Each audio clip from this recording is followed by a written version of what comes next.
वक्रतुंड महाकाय सूर्यकोटिसमप्रभ निर्विघ्नं कुरु मे देव सर्वकार्येषु सर्वदा। अज्ञानतिमिरान्धस्य ज्ञानाञ्जनशलाकया चक्षुरुन्मीलितं येन तस्मै श्रीगुरवे नमः। ॐ आप्यायन्तु ममाङ्गानि वाक्प्राणचक्षुश्रोत्रम् अथो बलम् इन्द्रियाणि च सर्वाणि सर्वं ब्रह्मोपनिषदं माहं ब्रह्म निराकुर्यां मा ब्रह्म निराकरोत्। अनिराकरणम् अस्तु अनिराकरणं मे अस्तु तदात्मनि निरते य उपनिषत्सु धर्माः ते मयि सन्तु। ॐ सहनाववतु सहनौ भुनक्तु सह वीर्यं करवावहै तेजस्विनावधीतमस्तु मा विद्विषावहै। ॐ शान्तिः शान्तिः शान्तिः। नमस्कार श्रोते हो, माधवी रघुवीर या यूट्यूब चॅनलमध्ये आपणा सगळ्यांचं अतिशय मनापासून सानंद स्वागत करत आहे। वेदांत वैभव या उपक्रमाच्या माध्यमातून आपण दर सोमवारी 8 वाजता भेटलो आहे आणि नवनवीन उपनिषदांचा परिचय करून घेतो आहे। आत्तापर्यंत आपली 8 उपनिषदं झाली आणि आत्ता सुरू आहे ते 9वं उपनिषद, ज्याचं नाव आहे श्वेताश्वतर उपनिषद। श्वेत नावाच्या ऋषींनी जे तप केलं आणि त्या तपश्चर्येतनं त्यांना काय प्राप्त झालं, त्यांना साक्षात शिवशंकर तर प्रसन्न झालेच आणि त्यांची त्वचा, त्यांची कांती, त्यांचा चेहरा उजळला। ते आधी श्वेत होतेच, गोरे होतेच, पण श्वेत तर झाले, अधिक तेजस्वी झाले, अधिक उजळ रंग झाला आणि म्हणून या उपनिषदाचं नाव श्वेततर असं आहे खरं तर, पण त्याचा अपभ्रंश होऊन श्वेताश्वतर असं त्याचं नाव झालं। या उपनिषदामध्ये आपण पाहतोय की विद्वानांची सभा भरलेली असते आणि या सृष्टीचं मूळ कारण तरी काय असं सगळी चर्चा सुरू असते। तिथे हे श्वेत ऋषी पोचतात। चर्चा काय असते, कोणी म्हणतं सृष्टीचं कारण काय आहे बरं, पंचमहाभूत हे सृष्टीचं कारण आहे, कोणी म्हणतं नाही स्वभाव हे सृष्टीचं कारण आहे, कोणी म्हणतं नियती हे कारण आहे, प्रत्येकजण यदृच्छा हे कारण आहे, अशी वेगवेगळी कारणं सगळे सांगत असतात। आणि मग आता त्याचा निर्णय काय लागतो, उहापोह पुष्कळ झाला। उहापोह आपण शब्द नेहमीच वापरतो। उह म्हणजे बोलला आणि अपोह म्हणजे त्याच्यावर प्रत्युत्तर दिलं। उहापोह याचा अर्थ बोलणं आणि त्याला प्रतिसाद देणं किंवा प्रत्युत्तर देणं, याला उहापोह म्हणतात। असा उहापोह चालला असताना नेमका मग निर्णय काय होतो, हाती काय लागतं, तेच आपण आता पुढच्या 2 अध्यायामध्ये बघणार आहोत। या उपनिषदाचे 6 अध्याय आहेत, त्याच्यातले आपले 4 अभ्यासून झालेत आणि आज आपण 5व्या अध्यायाला सुरुवात करणार आहोत। 4थ्या अध्यायातसुद्धा आपण काय पाहिलं होतं, 4थ्या अध्यायामध्ये आपण हेही पाहिलं होतं की नक्की काय आहे, स्वभाव म्हणजे काय आहे, हे पाहत असताना आपल्याला असं कळलं होतं, 21 श्लोक होते नाही का, या सगळ्याचं कारण नेमकं काय आहे हे बघतोय आपण। 5वा अध्याय सुरू आहे आणि आता मागच्या अध्यायात जे झालं की नेमकं कारण काय, अजूनही काही निवाडा झालेला नाही आहे। आता 5व्या अध्यायात हे सगळे जे विद्वान जमलेले आहेत ना, पंडितांची सभा भरलेली आहे आणि या पंडितांच्या सभेमध्ये आता काय निर्णय होते तेच आपण बघणार। काय म्हणत आहेत, 2 अक्षरे ब्रह्मपरे त्वनन्ते विद्या विद्ये निहिते यत्र गूढे क्षरन्त्वविद्या ह्यमृतं तु विद्या विद्या विद्ये ईशते यस्तु सो अन्यः। नाही अजून कळलं, कारण सगळे असे कन्फ्युजिंग वर्ड्स आहेत, पण थोडे गोंधळात टाकणार आहेत। 2 अक्षरे, आता अक्षर म्हणजे लेटर या अर्थी म्हणतो तसं नाही म्हणायचं। हा 2 आहेत गोष्टी, कुठल्या, विद्या आणि अविद्या। कशाच्यामध्ये आहेत, कशात आहेत त्या, जो अक्षर आहे, जो ब्रह्मपर आहे, जो अनंत आहे, जो गूढ आहे अशा परब्रह्माच्या आधाराने या विद्या आणि अविद्या दोघी नांदतायत. परात्परे, ब्रह्मपरे, अनंते ही सगळी सप्तमी आहे. आणि विद्ये द्वे ही द्वितीय प्रथमेचं द्विवचन आहे, पण दोन्हीचा उच्चार सारखाच आहे. आता असं म्हटलेलं आहे की त्या दोन्ही अव्यक्त आहेत. विद्या काय आणि अविद्या काय, किंवा अविद्या आणि सुविद्या आपण म्हणूया, म्हणजे जास्त सोयीसाठी आपल्याला जास्त प्रिसाइजली जायचं आहे. त्यामुळे विद्या, सुविद्या आणि कुविद्या अशा दोन्ही विद्या तिथे नांदत आहेत आणि त्या दोन्ही अव्यक्तच आहेत असं म्हटलेलं आहे. त्या दोन्ही विद्या अव्यक्त आहेत. शुद्ध सत्वगुणाने युक्त माया असते, तर अशुद्ध मलिन सत्वगुणाने अविद्या युक्त असते. सुविद्या आहे ती शुद्ध सत्वगुणाची आहे आणि अविद्या आहे ती अशुद्ध मलिन सत्वगुणाचेच दोन प्रकार आहेत, त्यांनी युक्त असते.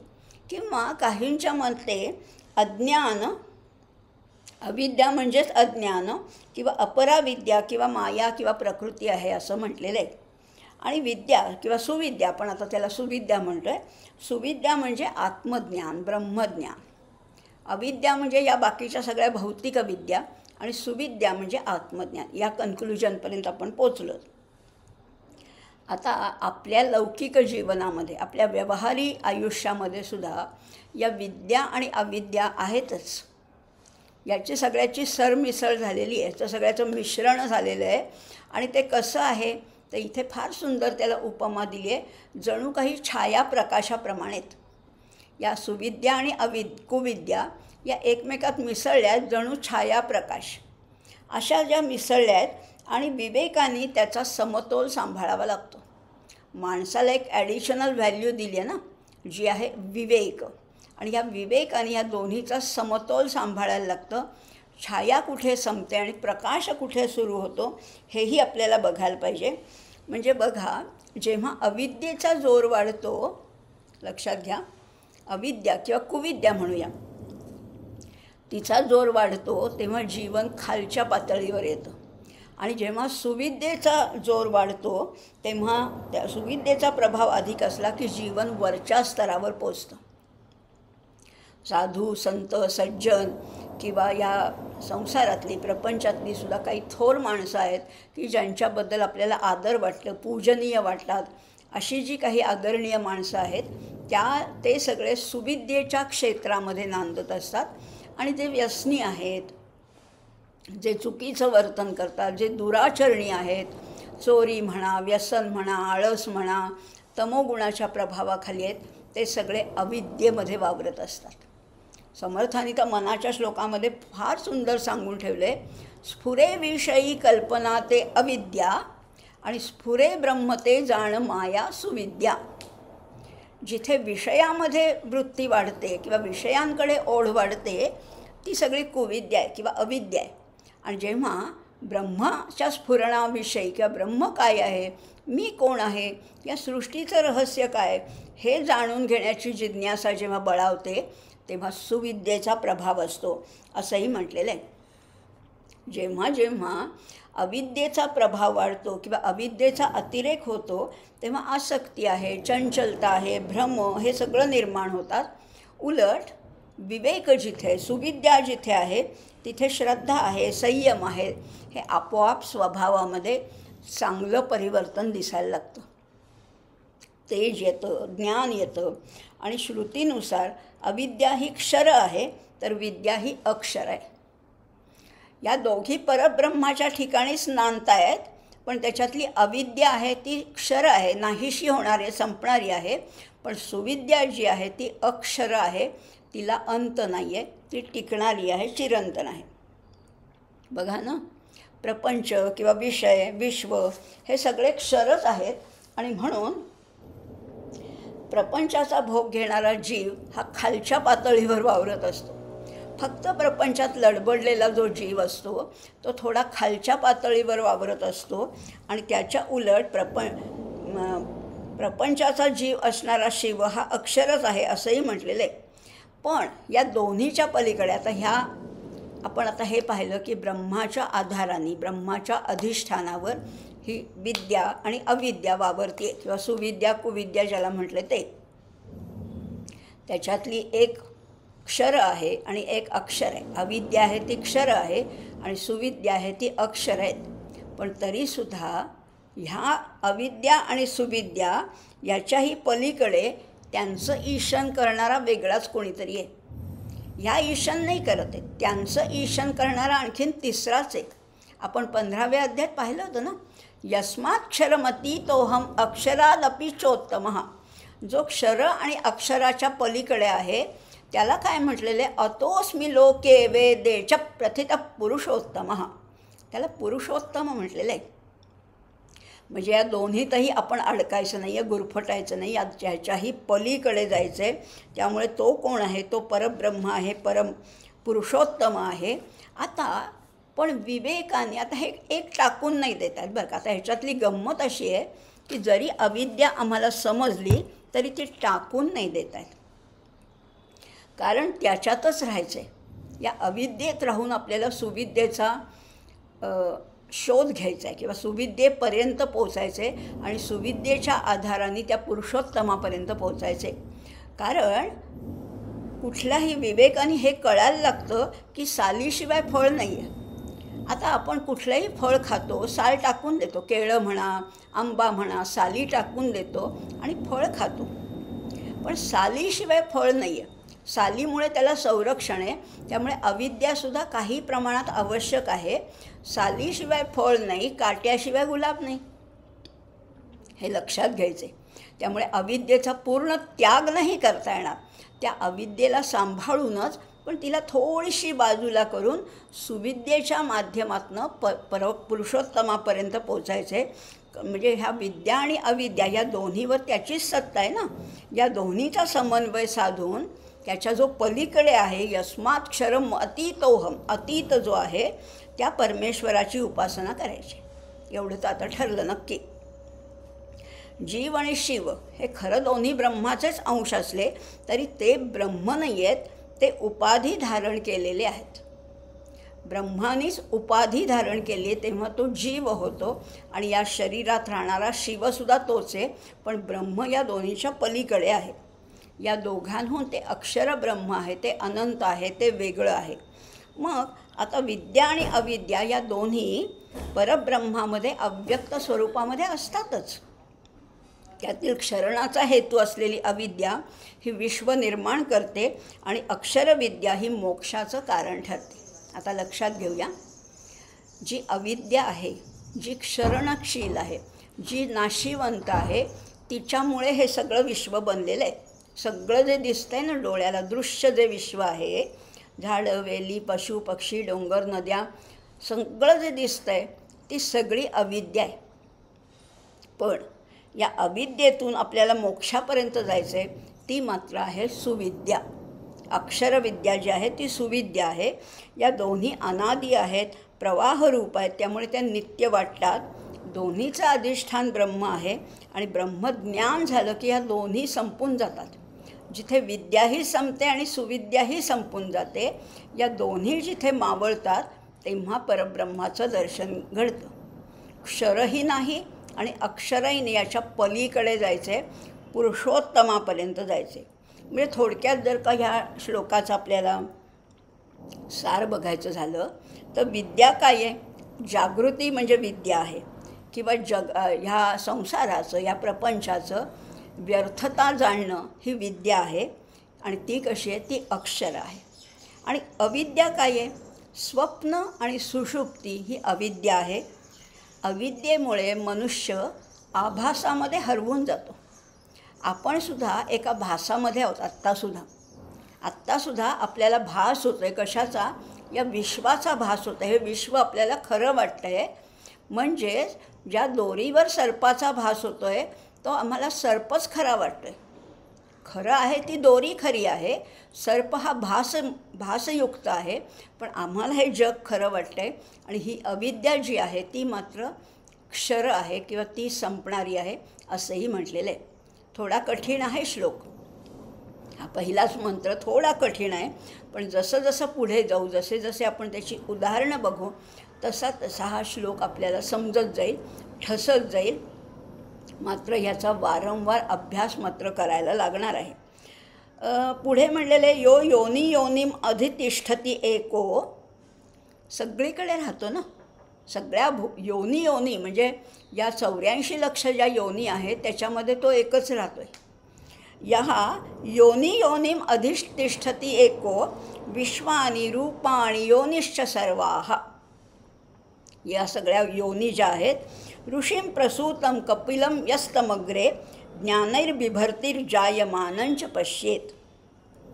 हे विश्व कसं आहे, हे जग कसं आहे, वैविध्याने भरलेलं आहे. एक गोष्ट काही दुसऱ्यासारखी नाही. साधी पानं बघा, एक पान, आंब्याचं पान वेगळं, चिंचेचं पान वेगळं, पेरूचं वेगळं, पारिजातकाचं वेगळं, सीताफळाचं वेगळं, म्हणजे पान अगदी दुर्वा वेगळ्या, किती बेलाचं पान वेगळं, तुळशीचं पान वेगळं. प्रत्येक पान नुसतं म्हणलं तर पानाच्या किती रंगाच्या छटा आहेत, आकार आहेत, त्याचा स्पर्श वेगळा आहे. फळं म्हटलं तर वेगळी. सगळ्या गोष्टीमध्ये विविधता आहे. माणसांमध्ये तर आहेच आहे. या विविधतेने भरलेल्या या विश्वामध्ये तो विश्वंभर सगळीकडे भरून राहिला आहे. तो मात्र या विविधतेने भरलेल्या विश्वामध्ये तो एकमेव आहे. या नाशिवंत विश्वामध्ये तो मात्र अविनाशी आहे. सगळे रंग काय, आकृती काय, जलचर काय, भूचर काय, खेचर काय, सगळ्या योनीमध्ये त्याचंच अधिष्ठान आहे. माशामध्ये पण तोच आहे. मासा काय आहे, जलचर आहे. सिंह काय आहे, वनचर आहे. आणि भूचर म्हणजे अगदी साधे कीटक असतील, प्राणी, सगळ्यांमध्ये तो आहे. हत्तीमध्ये तोच आहे, मुंगीमध्ये तोच आहे, डायनासोरमध्ये तोच आहे, फुलपाखरामध्ये तोच आहे. असा तो विश्वंभर आहे. त्याला सगळ्या ज्ञानाने भरून टाकून सर्वज्ञ केलं आणि नंतर त्यांनी इतरांना दिलेलं ज्ञान पाहिलं. हे कुणी केलं? कपिलांनी केलेलं आहे. कपिलाला जन्मताना पाहिलं म्हणजे काय, कपिलांनी ज्ञान निर्माण केलं. कपिलांचा सांख्ययोग आहे, त्यामुळे कपिलांचं सांख्यशास्त्रसुद्धा उपनिषदांना मान्य होतं असं म्हटलेलं आहे. हाच सगळ्यांचं अधिष्ठान आहे. म्हणजे आधार म्हणा, बैठक म्हणा, बेस म्हणा, चैतन्य म्हणा, काही नाव द्या तुम्ही त्याला. सगळ्याचा आधार कोण आहे, हाच आहे. आणि अधिष्ठित म्हणजे तो नियमित करतो, तो ईशित करतो, तो शासन करतो, असाही अर्थ आहे. इथे म्हणले ऋषीं प्रसूतं कपिलं यस्तमग्रे. कपिल मुनी हे सांख्यशास्त्राचे उद्गाते आहेत. किंवा सगळ्यात पहिल्यांदा, अगदी सगळ्यात पहिल्यांदा त्यांनी सुवर्णसदृश अशा कपिलवर्णाच्या हिरण्यगर्भाला जन्माला घातले. म्हणजे ते ज्ञान जगासमोर मांडलं आणि नंतर त्याला धर्म, ज्ञान, वैराग्य, ऐश्वर्याने युक्त केलं असं म्हटलेलं आहे. म्हणजेच या मंत्रातल्या पहिल्या 2 ओळी आहेत त्याच्यामध्ये अविद्येचं अधिष्ठान आहे आणि दुसऱ्या 2 ओळी आहेत त्याच्यामध्ये विद्येचं अधिष्ठान आहे असं सांगितलं आहे. कठीण आहेच आहे, नक्की आहे, नो डाऊट. पण आपण समजून घेऊया. जेवढं समजेल त्या आधारावर थोडं थोडं हळूहळू पुढे जाऊया. एकैक जालं बहुधा विकुर्वन् अस्मिन् क्षेत्रे संहारत्येव देवः भूयसृष्ट्वा पतयस्तथेशः सर्वाधिपत्यं कुरुते महात्मा. 3रा मंत्र आहे. हे विश्व कसं आहे, विविध आकृतींनी भरलेलं असं आहे. मायेच्या योगाने सगळीकडे पसरले, तत झालेलं आहे, सगळीकडे पसरलेलं आहे. त्या इंद्रजालामध्ये मोहानी फसणाऱ्याला कर्मफळं कशाने होतात? कर्तृत्व भ्रांतीच्या पाशांनी जखडून ठेवतात. प्रत्येकाला जो जन्म मिळतो तो कर्मानुसार जन्म मिळतो आणि त्याच्यामध्ये एक धोका असा आहे की आपल्याला कर्तृत्वाची भ्रांती झालेली आहे. प्रत्येकाला मी केलं असा जो एक भ्रम झालेला आहे, त्याच्यामुळे पुन्हा या जन्मामध्ये, जन्ममृत्यूच्या फेऱ्यामध्ये अडकायला लागतं. सृष्टीचा जेव्हा प्रलय होतो, ही सृष्टी पूर्ण नाहीशी होते, संपून जाते, तेव्हा परमात्मा काय करतो, या सगळ्यांचा लय करतो, पुन्हा नवनिर्माण करतो आणि सृष्टीच्या परिपालनासाठी इंद्रादी लोकपालसुद्धा तो निर्माण करतो. त्या सगळ्यांच्यावर एकट्यात त्याची सत्ता आहे. 14 लोक त्यांनी निर्माण केले आणि त्याप्रमाणे लोकपालसुद्धा निर्माण केले आणि त्या 14 लोकपालांच्या वरती सत्ता कोणाची आहे? त्या परब्रह्मतत्वाची सत्ता आहे. आता ह्याला उपमा फार सुंदर दिली बरं का. आता हे थोडं कठीण आहे पण उपमेत नुसार आपल्याला थोडा त्याचा अर्थ आणखीन उमगेल. बघा सूर्य उगवतो, अगदी पहाटे सूर्य उगवतो, त्याची किरणं सगळीकडे पसरतात आणि संध्याकाळ झाली की तो सगळं ते आवरून घेतो. ईशावास्यामध्ये पाहिलं होतं, संध्याकाळी हे सगळं तो गोळा करतो आणि त्याप्रमाणे परमात्म्याने काय केलं, हे विश्वाचं जाळं फेकलं आहे, सगळं हे निर्माण झालं आहे, उत्पत्ती झालेली आहे आणि प्रलयाच्या वेळेस हे सगळं जाळं तो आवरून घेतो आहे. मागच्या भागामध्ये इंद्रजाल शब्द पाहिला होता आणि सगळीकडे त्याचाच पसार आहे. इतके भिन्न भिन्न प्राणी, वस्तू, पदार्थ त्यांनी इतके निर्माण केलेले आहेत आणि मग वेळ झाली की हे सगळं तो गुंडाळून घेतो, अगदी गुंडाळून घेतो. म्हणजे भातुकलीचा खेळ नाही का, आपण वारंवार ते उदाहरण बघतो आहे, कारण खरंच ही परमेश्वराची क्रीडा आहे. त्यांनी खेळण्यासाठी, त्याच्या मन रमवण्यासाठी त्याला वाटलं की मी अनेक रूपांनी प्रगट व्हावं, म्हणून हा खेळ त्यांनी मांडलेला आहे. भातुकलीच्या खेळण्याप्रमाणे रचणं आणि मोडणं हा त्याचा स्थायी भावच झालेला आहे. पण एकदा संहार झाला की संपत नाही. पुन्हा निरनिराळे तो लोक निर्माण करतो, त्यांची व्यवस्था पाहण्यासाठी लोकपाल निर्माण करतो, त्या सगळ्या विश्वाचं आधिपत्य तो करतो, त्याच्यावर तो नियंत्रण ठेवतो आणि पुन्हा सगळं मोडून टाकतो. काही दिवस चालवतो, त्याचा एकच दिवस. खरं वस्तुतः एवढी आपली अब्जावधी वर्ष म्हणजे 4 अब्ज 32 कोटी वर्ष म्हणजे त्याचा एक दिवस आहे. एका दिवसात तो सगळा खेळ मांडतो, चालवतो आणि मोडून टाकतो. हे सगळं त्याचं चालू आहे. त्यामुळे असेच हे कल्पारंभ आणि कल्पांत सुरू आहेत. आपल्याला ते फार मोठा काळ वाटतो, अब्जावधी वर्षाचा काळ हा फार मोठा आहे, त्याच्या दृष्टीने काहीच नाही आहे. त्यामुळे शरीरामध्ये इंद्रियांचं जाल आहे आणि समष्टीमध्ये सगळ्या भूतांचं जाल तो पसरवतो आणि आवरून घेतो. हा त्याचा खेळ आहे. आता खेळाकडे खेळ म्हणून पाहिलं ना की त्याचं दुःख नाही होत. हा खेळच आहे. आपल्याला स्वतःने निर्माण केलं, काही वर्ष आपल्याला काही कामं नेमून दिली आणि त्याप्रमाणे कधीतरी तो आपल्यालाही उचलून घेणार आहे. मृत्यूलासुद्धा घाबरायचं नाही आहे, भ्यायचं नाही आहे, कारण ही सगळी लीला आहे, ही सगळी क्रीडा आहे आणि क्रीडेमध्ये जसा आपण आनंद घेतो तसा ह्या जगण्याचा आनंद घ्यायचा आहे. आता बघा पुढे काय म्हणतायत, सर्वा दिशा ऊर्ध्वमधश्च तिर्यक प्रकाशयते भ्राजते यदु अनंगात एवं सदेवो भगवान वरेण्यो योनिस्वभावान अधितिष्ठती एकहा. पुन्हा एकच आलेलं आहे. सूर्याच्या तेजाने जशा 10 दिशा उजळून निघतात. सूर्य पूर्वेला उगवतो म्हणजे पश्चिमेला प्रकाश पडत नाही का? नाही, सगळीकडे उगवतो पूर्वेला, पण 10 दिशा प्रकाशित होतात. तसंच हे संपूर्ण ब्रह्मांड त्या परमेश्वरी ऐश्वर्याने व्यापून टाकलेलं आहे. एकाच दिशेला प्रकाशन, दुसरीकडे अंधार, असं सगळं विश्व त्यांनी प्रकाशून टाकलं आहे. सूर्य जसा दैदिप्यमान होऊन तळपत राहतो त्याप्रमाणे ह्या एकच तेजस्वी भगवान प्रत्येक योनीमध्ये, लक्षात घ्या, प्रत्येक योनीमध्ये त्या त्या स्वभावाचा होऊन राहतो. विंचवाला डंख दिला आहे, सापाला कात दिली आहे, अगदी झळझळीत अशी त्वचा दिली आहे, सिंहाला चमकणारे डोळे दिलेत, सशाला लांब कान दिलेत, मऊ मऊ पांढरा शुभ्र रंग दिला आहे. या सगळ्यांना ते पुरवणारा तोच आहे. ईशावास्यामध्ये पाहिलं तो याथा तथ्यतः बरोबर ज्याला जे पाहिजे. जिराफाला उंचमान कशासाठी दिली आहे? झाडाची कोवळी पानं खाण्यासाठी त्याला उंचमान दिलेली आहे. प्रत्येकाला दिलं आहे ना. नागोबाच्या फण्यावर 10चा आकडा, खेकड्याच्या प्रवासाचा नकाशा वाकडा, करवंदाला चीक आणि आळूलाही खास, कोणी नाही पाहे तरी लाजाळूला लाज देते कोण? यांनीच दिले आहो. सगळ्या योनीमध्ये म्हणजे प्रत्येक अगदी बारीकशा जीवजंतूपर्यंत त्यांना काय आवश्यक आहे हे त्याला माहिती आहे, कारण तो त्यांच्यात जाऊन राहतो. त्यांनीच हे सगळं निर्माण केलेले.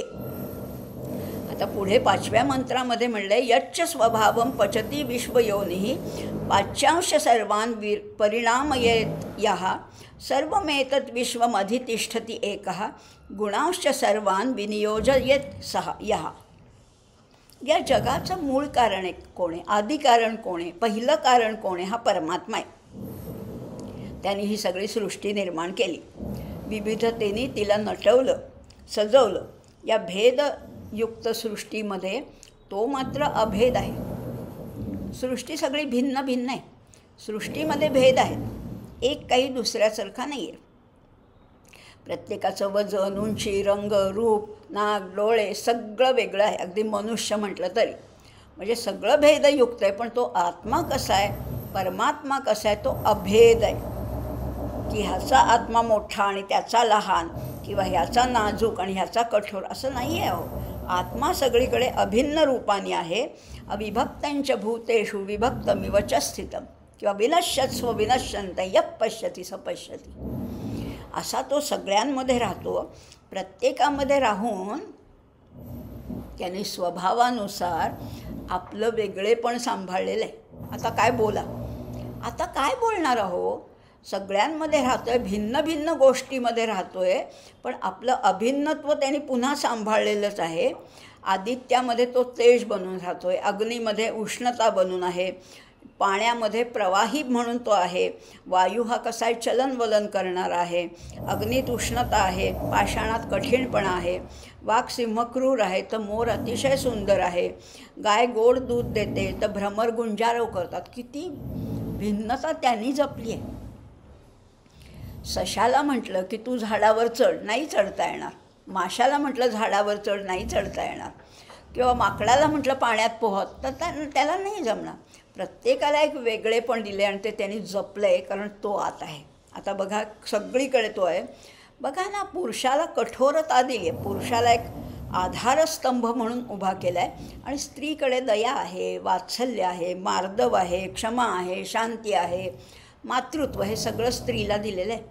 म्हणजे तोच आत्मा आहे. स्त्रीमध्ये तोच आहे, पुरुषामध्ये तोच आहे, माकडामध्ये तोच आहे, गाढवामध्ये तोच आहे, माशामध्ये तोच आहे. पण तरीसुद्धा सगळ्यांमध्ये तो एकच असूनसुद्धा त्यांनी भिन्नपणा जपलेला आहे.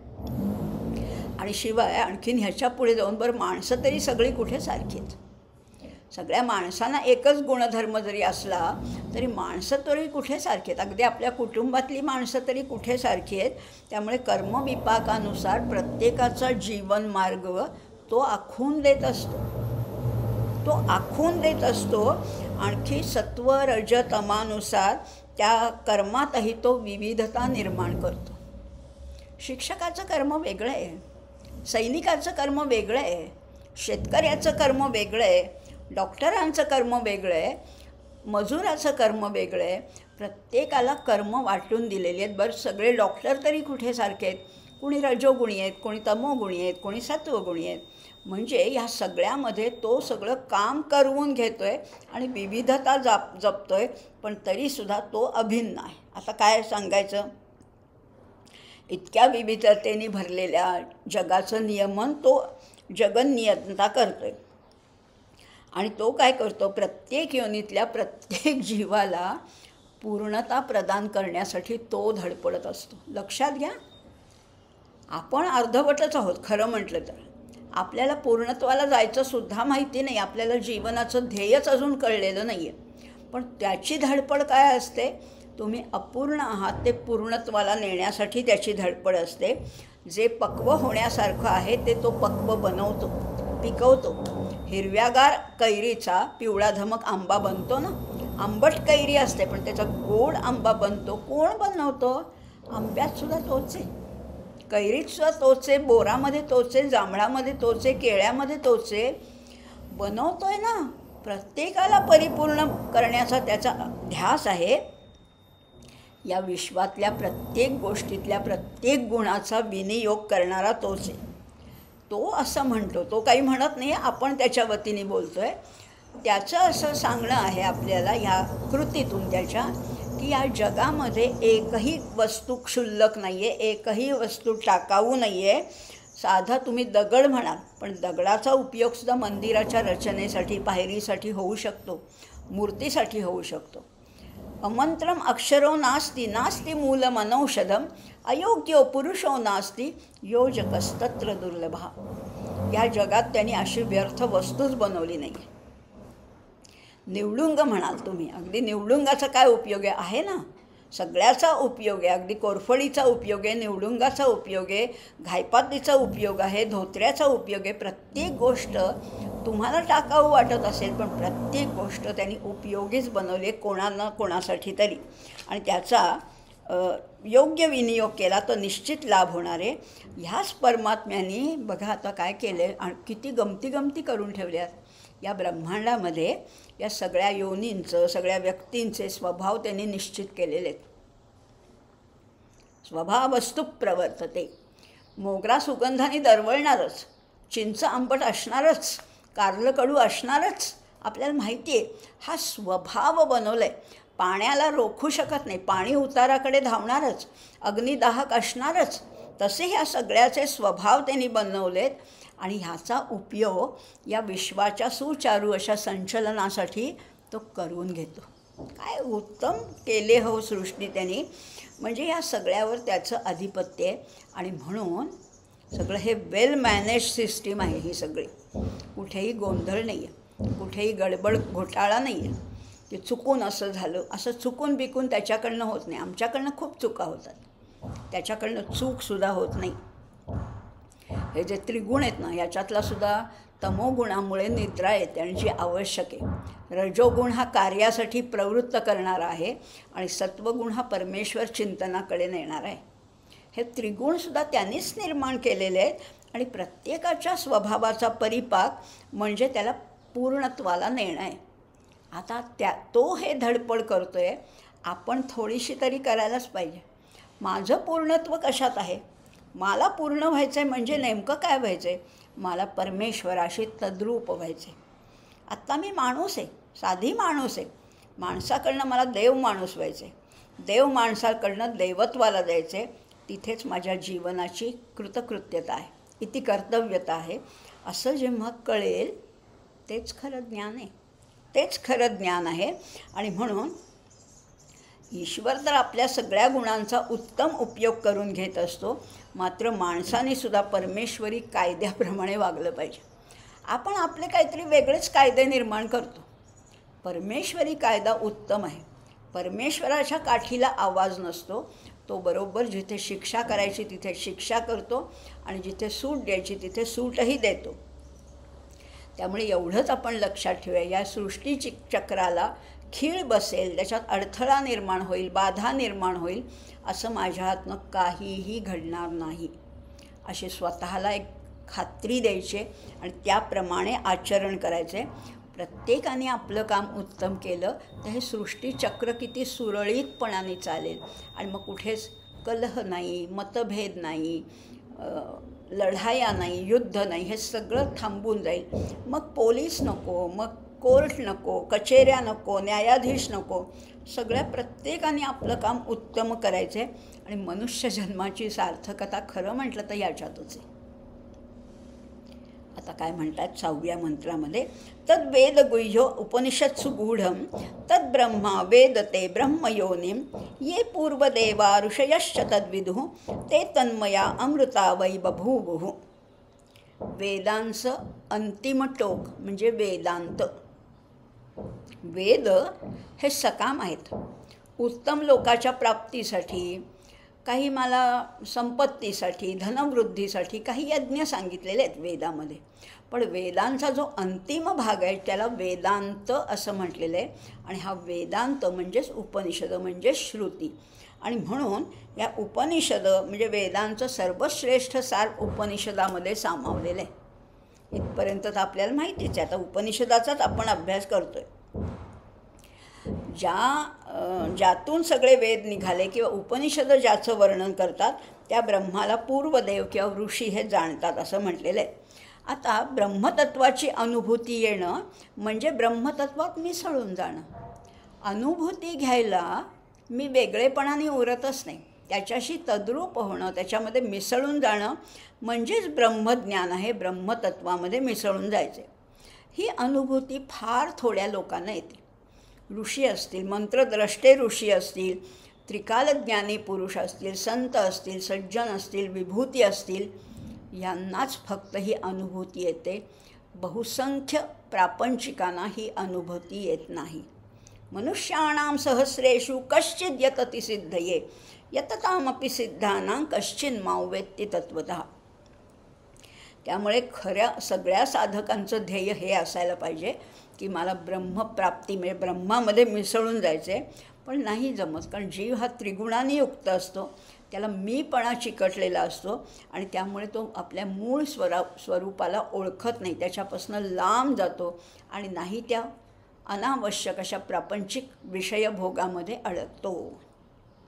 पुढे 7वा मंत्र म्हटलेला आहे, गुणोन्वयो यः फलकर्म करता कृतस्य तस्यैव सचोपभोक्ता स विश्वरूपस्त्रिगुणस्त्रिवर्त्मा प्राणाधिपस्संचरति सकर्मभिः.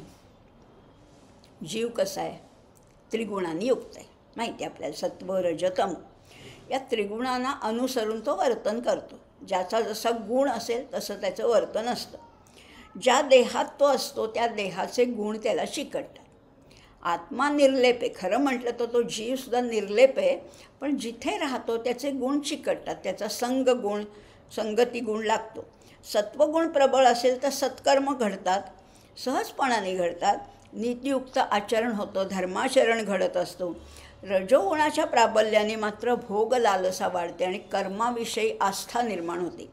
विषय वासनेकडे कल असतो, त्याच्यातनं हाव वाढते, लोभ बळावतो, स्वार्थी वृत्ती होते, धर्म नीतीला धुडकावून लावलं जातं. तमोगुण असेल तर ह्याच्या अतिरेकातून ती तामसी वृत्ती वाढते आणि मग तामसी कृत्य म्हणजे असत्य भाषण आहे, हिंसाचार आहे, मारामारी आहे, कलह आहेत असं. आणि मग याच्यापेक्षा आपल्याला पलीकडे जायचं, ह्या रज सत्व तम ह्याच्यातनं पलीकडे जायचं. आपण 14व्या अध्यायात पाहिलं होतं, ऊर्ध्वं गच्छन्ति सत्वस्था मध्ये तिष्ठति राजसाः जघन्य गुणवृत्तिस्था अधो गच्छन्ति तामसाः. देहाच्या उपाधीमुळेच हे त्रिगुण जीवाला चिकटतात, पण ज्ञानी माणूस काय करतो?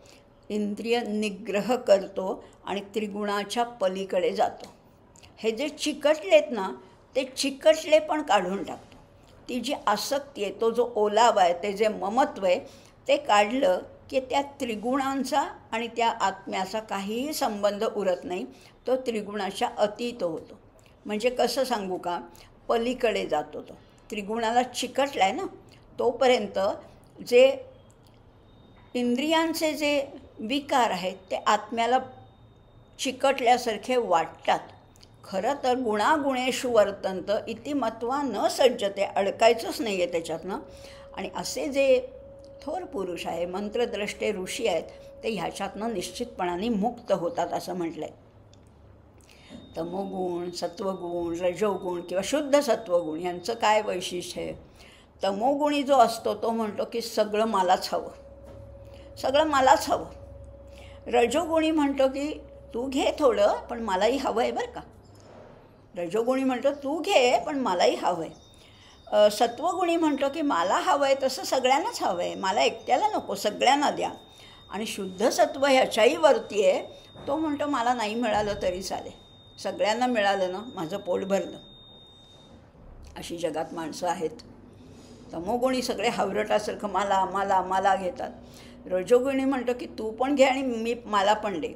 सत्वगुणी म्हणतो मला नको एकट्याला, सगळ्यांना वाटा. आणि शुद्ध सत्वगुणी म्हणतो मला नसलं तरी चालेल, तुम्ही घ्या, तुम्ही घेतलं की मला मिळाल्यासारखं आहे. किती फरक आहे बघा. आणि आपल्या आजूबाजूला असे अनेक लोक आहेत अशा वेगवेगळ्या गुणांचे. आता ज्याच्या अधिष्ठानावर हे सगळे व्यवहार चालत आहेत तो राहतो तरी कुठे आणि त्याचा आकार तरी केवढा आहे? अंगुष्ठ मात्रो रवितुल्य रूप संकल्पाहंकार क्षमान्वितो यः बुद्धेर्गुणेनात्मगुणेन चैव आराग्रमात्रो ह्यपरोपि दृष्टः. अंतःकरणात तो राहतो असं मानलं जातं. असं मानलं जातं आहे की तो केवढा असतो तर ज्याच्या त्याच्या अंगठ्याच्या पेरा एवढा असतो, अंगुष्ठ मात्र आहे. अशा हृदयाकाशामध्ये, अंतःकरणात त्या हृदयाकाशामध्ये जीवात्मा वास करतो. ते आकाश जे आहे ना ते अंगठ्याच्या पेरा एवढ्या, त्याच्यात तो राहतो असं म्हटलेलं आहे. संकल्प आणि अहंकार याच्या योगाने सगळी कामं तो जीवात्माच करत असतो. म्हणजे सगळ्या ज्या गोष्टी आहेत ना, प्रज्ञा, प्रतिभा, धारणा, स्मृती, या बुद्धिगत शक्तीसुद्धा त्याच्याच आधाराने विकसित होतात. चैतन्य हे त्याचं प्रमुख लक्षण आहे. तो कसा आहे, चैतन्यशील आहे. खरं म्हटलं तर तो ब्रह्मस्वरूपच आहे.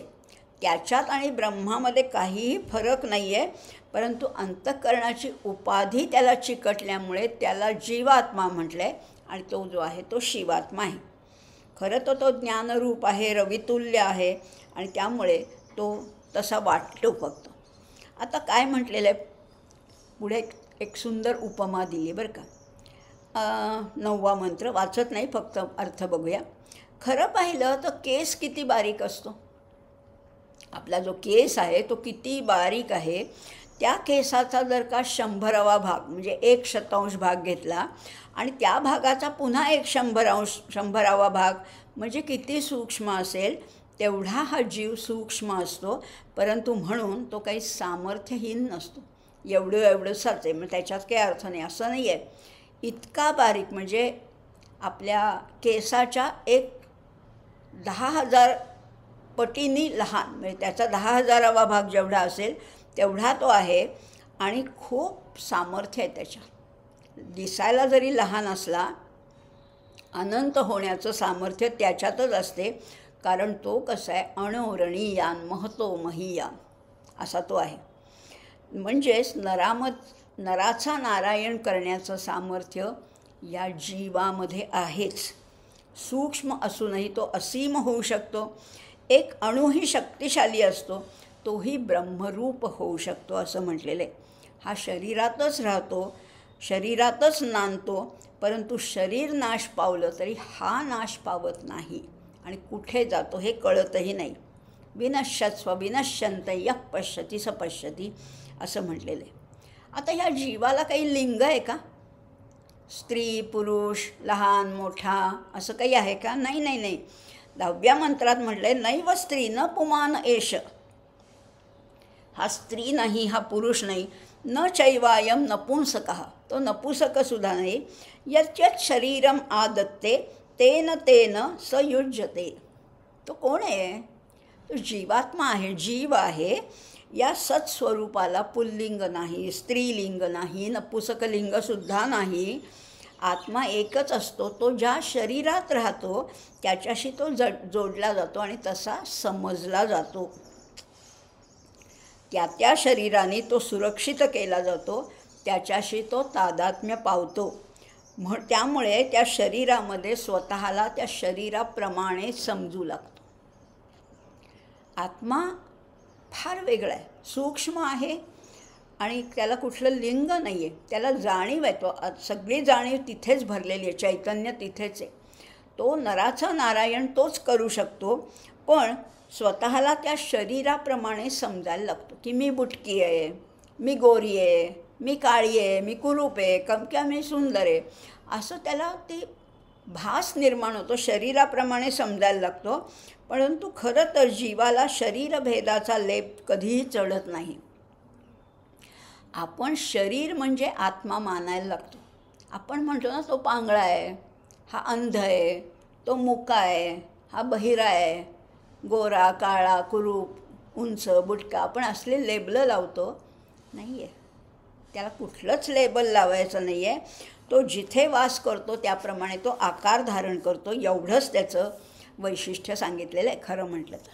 बघा, आता आपण ह्या जीवाबद्दल पुष्कळ बोलतो आहे. थोडं कठीण आहे, पण आपण समजून घेत जर पुढे चाललो तर एवढं कठीण नाही. आत्तापर्यंत जे अभ्यासलेलं आहे, आत्तापर्यंत आपण 9 उपनिषदाचा अभ्यास केला आहे आणि पुष्कळ त्याच्यातलं ज्ञान ह्याच्यामध्ये रिपीटही झालं आहे. त्या पुरुष सूक्तामध्ये ज्या विराट पुरुषाचं वर्णन आहे तेही इथे आहे. आता बघूया 11वा मंत्र काय म्हणते. संकल्पनस्पर्शन दृष्टिमोहई ग्रासांबुवृष्ट्या चात्मविवृद्धिजन्म कर्मानुगान्य क्रमेण देहि स्थानेषु रूपाण्यभि संप्रपद्यन्ते.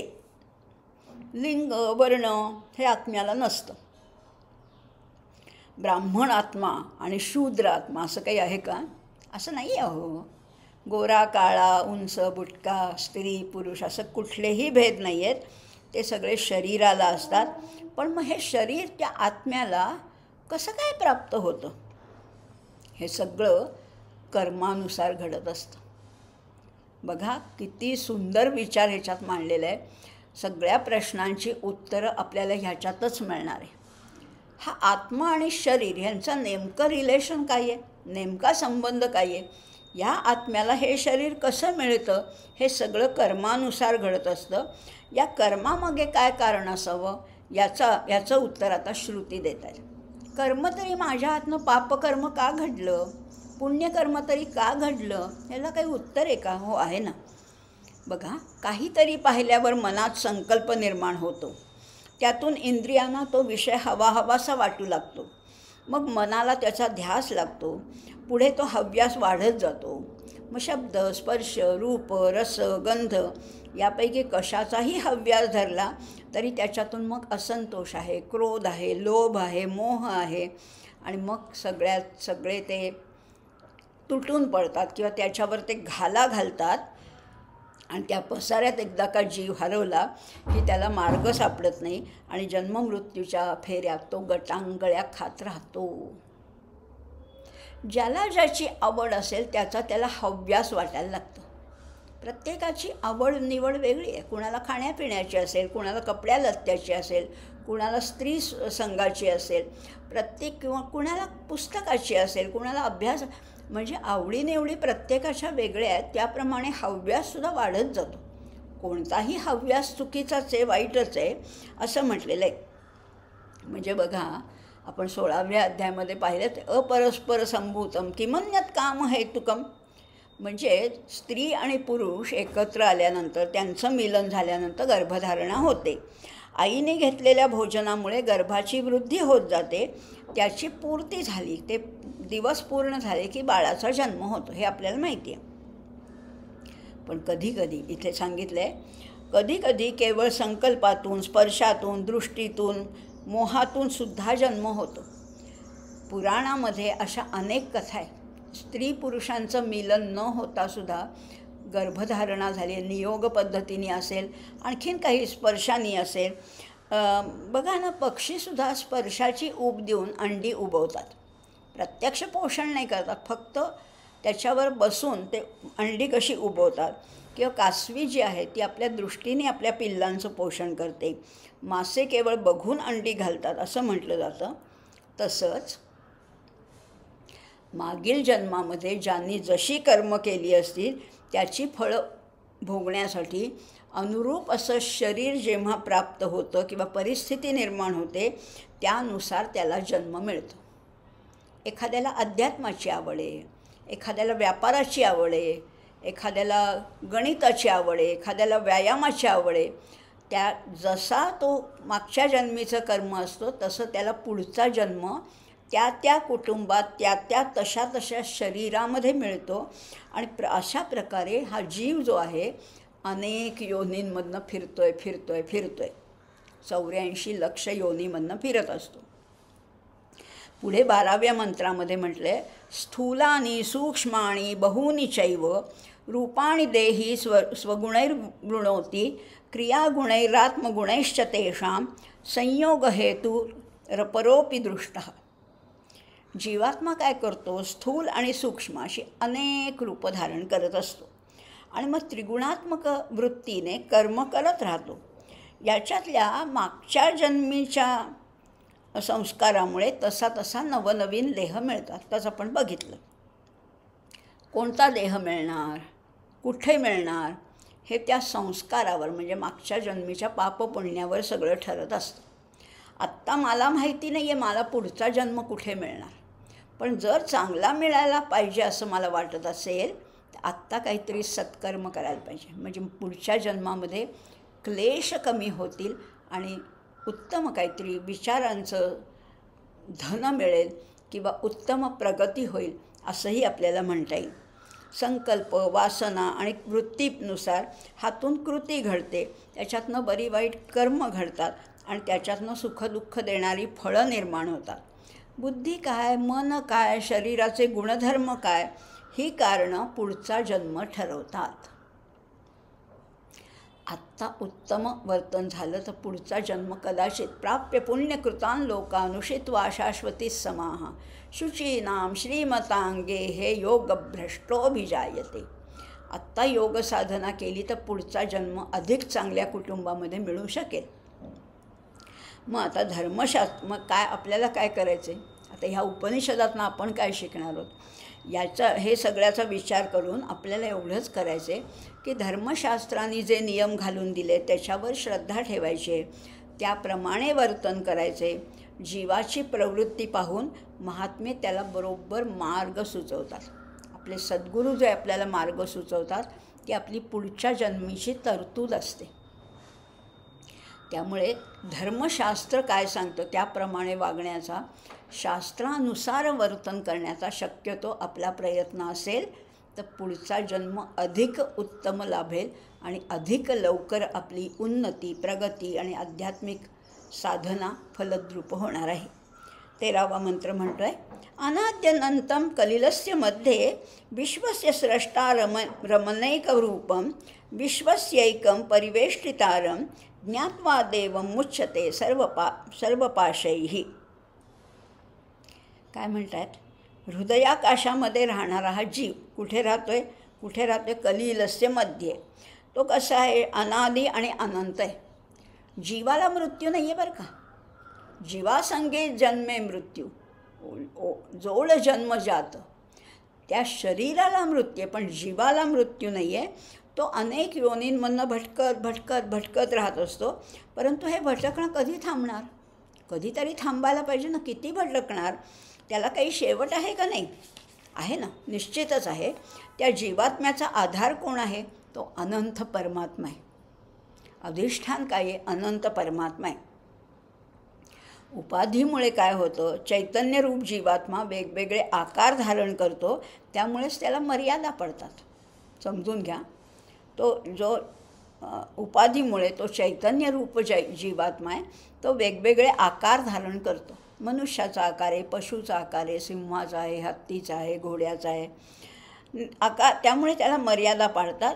मात्र परमात्मा या मर्यादांच्या पलीकडे. परमात्म्याला मर्यादा नाही आहेत. तो या सगळ्याच्या पलीकडे. तो असीम आहे. त्यामुळे या विविधतांना व्यापून पुन्हा तो शिल्लक राहतोच. म्हणजे बघा ना, सगळीकडे तो भरलेला आहे. भूजल तेज समीरख रविशशिकाष्ठादिकी असे भरला. स्थिरचर व्यापुनी अवघे तो जगदात्मा दशांगुळे उरला. सगळ्यांमध्ये तो जीवात्मा भरून राहिला आणि तोही उरला आहे, तो शिल्लक आहे असंही म्हटलेलं आहे. बरं, तो सगळ्या प्राणी, पक्षी, वस्तू ह्या सगळ्यामध्ये आहे. त्याला कोणतेही विकार नाही आहेत. आम्हाला जे विकार आहेत ते त्याला नाही आहेत. मी आणि तो खरं म्हटलं तर एकच आहोत. हे समजलं की कळायला लागतं की जे पाश मी मानतो ते मिथ्या आहेत. मी म्हणते की ही माझी मुलं बाळं आहेत, हा माझा संसार आहे, हे माझं घर आहे, हा माझा देश आहे. खरं तर जीवाला कुठलंही बंधन नाही आहे. तो सगळ्याच्या पलीकडे. आपण हे पाश आपले निर्माण केलेले आहेत. ज्याची त्याला प्यार कोठडीतले सखे संगडी हात कडी की अवजळ बेडी प्रिय हो ज्याची त्याला जग हे बंदिशाला. खरंच आहे. इथे फुलांना मरण जन्मता, दगडांना पण चिरंजीविता. असाच इथला खरा तर सगळा नियम आहे. आणि आम्ही या पाशामध्ये स्वतःला बांधून घेतलेलं आहे. आम्हाला हे पाश तोडून जायची इच्छाच नाही आहे. पिंजऱ्याचं दार उघडलं तरी आम्ही म्हणतो नाही नाही इथेच बरं, पिंजराच बरं आहे, ही कोठडीच मला बरी, असं आम्ही वागतो आहे. त्यामुळे सगळ्यात तो आहे पण कशातही नाही आहे. हे समजलं की हे जे मी पाश मानतो आहे ते सगळे मिथ्या आहेत. खरं तर पाश आहेत असं मला नुसतं वाटत होतं. खरं ते मी मुक्तच आहे. पाश मी काल्पनिक निर्माण केलेले आहेत. हे मी निर्माण केलेले पाश आहेत. नातेवाईकांचे, मुलाबाळांचे, घरादाराचे, प्रपंचाचे, वस्तूंचे हे पाश मी निर्माण केलेले आहेत. खरं तर मी मुक्तच आहे. मी अगदी मुक्तच आहे. त्यामुळे आपण प्रपंचाला धरून ठेवतो. खरं तर प्रपंच आपल्याला धरत नाही. गोंदवलेकर महाराजांची एक कथा आपल्याला माहिती आहे. किंवा एक प्रापंचिक त्यांच्याकडे आला आणि म्हणला की मला ह्या संसारातनं मुक्त व्हायचं आहे. ते म्हणले बरं. मग तो म्हणला की मला काहीतरी मार्ग दाखवा. ते म्हणाले उद्या ये. आणि उद्या आला. दुसऱ्या दिवशी तो सकाळी माणूस आला. तेव्हा गोंदवलेकर महाराजांनी एका खांबाला धरून ठेवलं होतं आणि म्हणत होते की अरे सोड मला, सोड मला जायचं ह्या माणसाबरोबर. तेव्हा तो माणूस म्हणला हो तुम्ही धरलं आहे त्या प्रपंच खांबाने नाही धरलं. तेव्हा ते म्हणाले तसंच तुझं आहे. तू म्हणतो आहेस की प्रपंचाने मला धरले, पण तूच प्रपंचाला धरले. एकदा का हे रहस्य कळलं की सगळे पाश गळून पडणार आहेत. मी मुक्तच आहे. मी मला उगीच बांधून घेतलेले उपाधीमध्ये. अगदी शेवटचा मंत्र आहे भावग्राह्य मनीडाख्यम भावाभावकरम शिवम कलासर्गकरं देवम ये विदुस्ते जहुस्तनुम. आता ह्याला जाणायचं कसं आहे? आमच्यातच आहे सगळं. आम्हाला आता कळलं, पटलं, समजलं. पण आता नीट ह्याला ओळखायचं कसं? कुठल्या मार्गाने त्याला जाणायचं? खरं तर तो अगदी जवळ असून सापडत का नाही आहे? त्याला जाणता येतं, पण ते कसं? भावाने, श्रद्धेने, भक्तीने. पुढे येणारे छांदोग्यमध्ये श्रद्धस्व सौम्य श्रद्धस्व, फक्त श्रद्धा ठेवायची. एवढं केलं तर तो कसा आहे? तो अनीड आहे. फार सुंदर वर्णन केलं. याची सगळी लक्षणं सांगितली आहेत. तो कसा आहे? अनीड. नीड म्हणजे घरटं. अनिकेत आहे ना तो.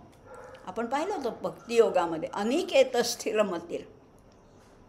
तो अनिकेत आहे. त्याला स्वतःचं असं घर नाही आहे. सगळी घरं त्याचीच आहे, पण त्याचं स्वतःचं घर नाही, म्हणून तो अनीड आहे किंवा आधाररहित आहे, आश्रय नसलेला असा तो आहे. आता पुढे म्हटलेलं आहे त्या परमात्म्यावर सगळं काही आधारित असलं तरी तो कोणावर आधारित नाही आहे.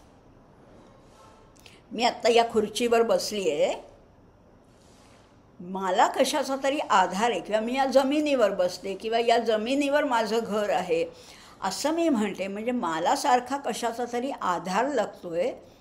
त्याला कशाचाच आधार लागत नाही आहे. तो कुणावर आधारित नाही, त्याला कुणाचं अधिष्ठान नाही, तो झालेलाही नाही आणि तो आहेच आहे. आम्ही झालो आहेत ना. आम्ही आमचे वाढदिवस साजरे करतो कारण आमचा जन्म झालेला आहे. आणि ज्याला जन्म झाला आहे त्याला मृत्यू आहे. जातस्य हि ध्रुवो मृत्युर्ध्रुवही जन्म मृतस्यच. आम्ही निर्माण झालो आहे आणि म्हणून आम्ही नाहीसे होणार. पण हा निर्माणही झालेला नाही, त्यामुळे तो संपणारही नाही आहे. तो आहेच. असं त्याची असेल म्हणजे एव्हर एक्झिस्टिंग असा तो आहे. असं जर आहे तो भावग्राह्य आहे. भाव म्हणजे असणे आणि अभाव म्हणजे नसणे. आपण म्हणतो ना या गोष्टीचा मला अभाव जाणवतो आहे. नसलं की व्हॅक्यूम किंवा पोकळी किंवा असं आपण ज्याला म्हणतो ना, अभाव म्हणजे नसणे. तर तो कसा आहे? भावग्राह्य आहे.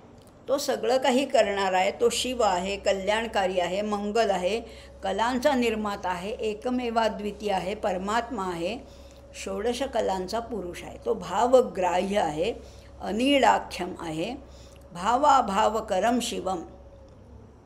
याच्या अस्तित्वाची खूण म्हणजे श्वास किंवा प्राण. माझ्यामध्ये तो राहतो आहे, याची खूण काय आहे? माझा श्वासोच्छ्वास चालू आहे म्हणजे तो नक्की आहे. लोकांना कळण्यासाठी ही माझी खूण आहे. त्यानेच माणसाला बुद्धी दिली आहे, कर्तृत्व शक्ती दिली आहे. जीवनावश्यक कलांचा निर्माताही तोच आहे. सगळं त्यांनीच केलं आहे. हो, आपण त्याला कितीही नजरेआड केलं, दृष्टीआड केलं तरी सगळं जे घडतं आहे ते त्याच्या अस्तित्वामुळे, त्याच्या सत्तेमुळे घडतं आहे असंही म्हणता येईल. आणि मग त्याच्यावर श्रद्धा ठेवायची आणि आपली कर्म उत्तम रीतीने करायची. एवढंच आता आपल्या हातात राहिलेलं आहे. आम्हाला ना त्याला शोधता येते, ना जाणता येते, ना पकडता येते. कसं काय? आम्ही फक्त त्याच्यावर श्रद्धा ठेवायची आणि धर्मशास्त्रानुसार कर्तव्य कर्म करत गेलो तर हळूहळू ही भक्ती दृढ होते. भक्तिरेव गरीयसी. सगळ्यात श्रेष्ठ ही भक्ती आहे. आणि मग भाव आपला उत्कट होत जातो, चित्त शुद्ध होतं आणि मग सगळीकडे त्याच ईश्वराचं दर्शन घडायला लागतं. माझ्या हृदयात आहेच, पण मग मला सगळीकडे चिमणीतसुद्धा ते परमेश्वर दिसायला लागतो. कावळ्यामध्ये आहे, त्या भिंतीमध्ये आहे, त्या विटेमध्ये आहे, त्या झाडामध्ये, पक्षामध्ये, फुलामध्ये, कळीमध्ये, सगळीकडे तो दिसायला लागतो. आणि मग सगळीकडे दर्शन झालं की सर्वेश्वराच्या कृपेनेच हे आत्मज्ञान झाल्यानंतर जीव सगळं काही भरून पावतो. आणि मग तेव्हा त्याला आत्मदर्शनसुद्धा घडतं. आणि मग तेव्हा अभाव नाही, कशाची कमतरता भासत नाही, त्याची देहबुद्धीसुद्धा गळून पडते. तो स्वतः जीवनमुक्त होतो. जीवनमुक्त म्हणजे जीवनातून मुक्त नाही, तर जीवन जगत असतानाच, सगळ्याचा अनुभव घेत असतानाच तो मुक्त होतो असंही म्हटलेलं आहे. असा तो भावग्राह्यम अनिळाख्यम. अनीळ, नीळ आणि दुसरा अर्थ नीळचा शरीर आहे. नीळ म्हणजे घरटं हे तर आहेच आहे, पण नीळ म्हणजे शरीर आहे. त्याला तो मावेल असं कुठलंच घर नाही आहे. आम्ही बघतो ना घर किती मोठं आहे, आपली एवढी एवढी फॅमिली मावेल का त्याच्यात, असं आपण बघतो. पण अहो ह्याला हा मावेल असं कुठलं घरच नाही. म्हणून तो अनीळ आहे, अनाख्य आहे. त्याला कुठलं नाव नाही, त्याला विशेषण नाही. आम्हाला नाव, गाव, हुद्दा, पदवी सगळ्या आम्हाला पुष्कळ गोष्टी, त्याला नाव नाही आहे.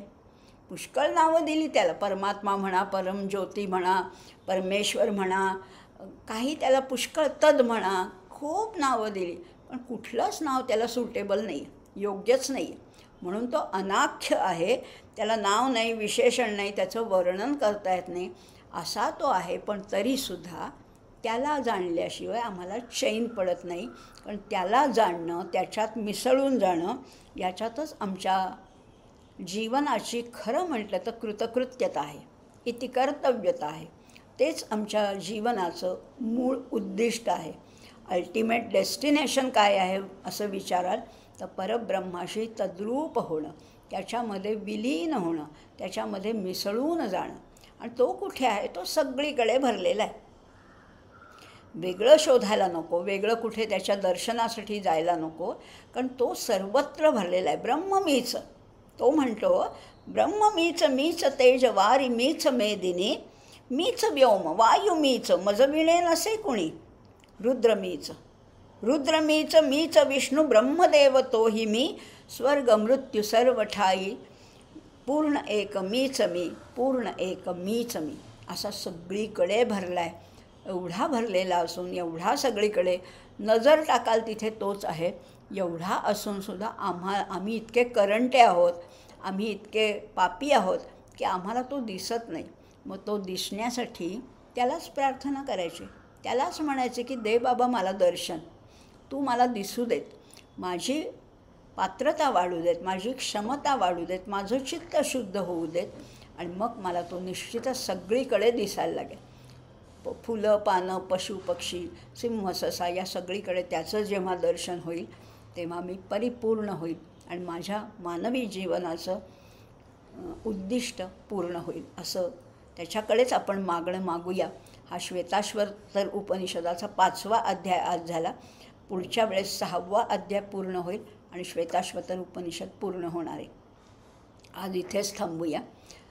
ओम स्वस्ति प्रजाभ्यः परिपालयन्तां न्याय्येन मार्गेण महीं महिषाः गोब्राह्मणेभ्यः शुभमस्तु नित्यं लोकाः समस्ताः सुखिनो भवन्तु.